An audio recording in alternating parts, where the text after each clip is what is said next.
Sa dihang naunod siya, huwag din siya niya himo. Gawa sa iyang pagtawag. Ginoo, tabang. Una nga, bisan unsa kahintang sa atong kinabuhi, sa kaasa kita. Kung naa ka sa mga emerhensya, sa mga kakuyaw sa kinabuhi nimo, labi magbiyahe, usara yun ang imong tagol. Ginoo, tabang. Ginoo Jesus, tabang. O kaha, man-rebuke. Aron mahinginlan ang mga dili maayo mga balita. Ingon si Pedro, Ginoo tabang. O alsa siya sa Ginoo. Tapos panahon sa atong mga kuya usaray atong ang ngalan sa Ginoo tabang. Ang pinaka-epektibo na pulong bao ang Ginoong Jesucristo. Luwas ako. Kung kay siyara ang matuwas, buhay na. Ang asawa ni Lot, diingan nga, mutungas ka mo dito kay masunog na ang Sodoma. Ayaw paglingi.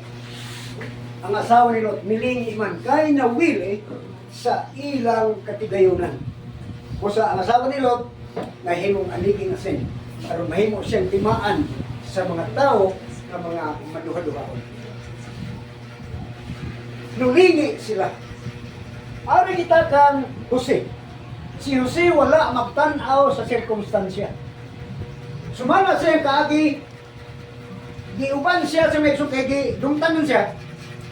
Unya, gigapo siya, giitsa sa bangag, aron kanon sa mapintas nga mananap.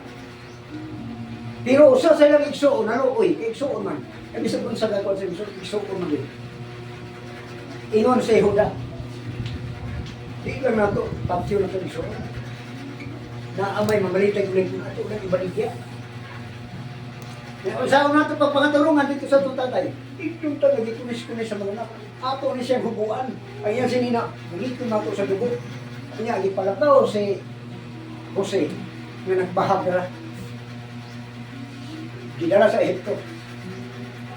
Pag-abot nga dito sa Ehipto, gipreso pag siya kay gipasanginlan sa iyang agalon katulad ng palit sa iyang si Potiphar, gipasanginlan siya nga giray pang iyang asawa. Pero dili tinuod ang asawa na naghimo og mga ula. Giprem apra siya. So gipreso siya dito. Pag-abot sa prisuhan, wala siya muwadig paglaom. Usa ka adlaw, ipatawag siya. Kaya iyang ihubad ang damgo sa hari. Sa diha nga nahubad niya, ingon ang hari, gikan karon ikaw mao ikaduha nga magmando sa Ehipto. Ikaw na ang gobernador. Pagka-gobernador niya, nahitabo to ang gutom o kanang awabunda ani. Insya nga ang tanan mga abot hipuson. Pag-abot sa tinggutom, sila ra ang naay supply.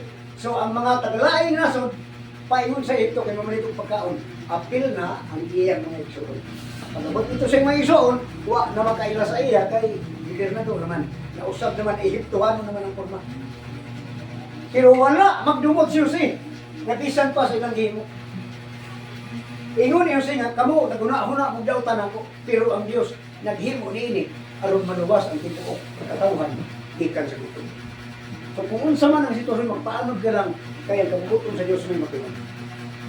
Wala siyang tanaw kung unsa gibuhat sa mga igsoon. Kung dili iyang gitanaw ang plano sa Dios sa iyang kinabuhi. Kaya kung kadto na hitabo man, kay dunay plano ang Dios. Kung sa diha nga gobernador siya, nahibaw ka niya, ang katuyuan aron maluwas ang iyang panimalay gikan sa gutom. Si Pablo nagingon sa Filipos 3:13.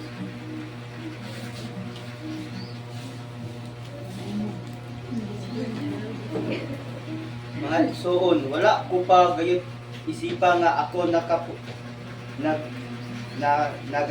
na apan usang kabutang ang akong iguwad. Ikalimtan ko ang mga butang nga gitalikdan o na nagkupot ako sa mga butang nga nagauna. Matod pa ni Pablo, wala ako mag-isip nga ako, naangkon ko na, hinuno, matod pa niya. Hingkalimtan ko ang nanagpangagi na. O nagadas-das ako padulong sa unahan. So dili na kita magsigig, repulsa na ngagi. Usahay magsigit sa review, usahay makapahagit tinong balik sa imong kasuko.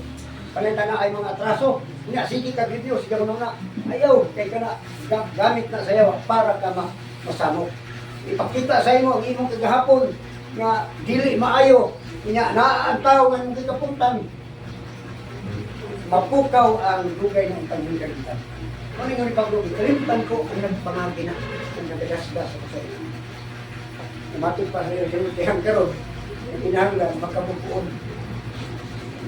Okay. Dili kita maminaw sa pulong sayawan. Sa unsa nga pulong na imong madunggan, nga supak sa kamatuoran o supak sa kabubutong sa Dios, kini sila iya sayaw. Okay, ato basahon ang Genesis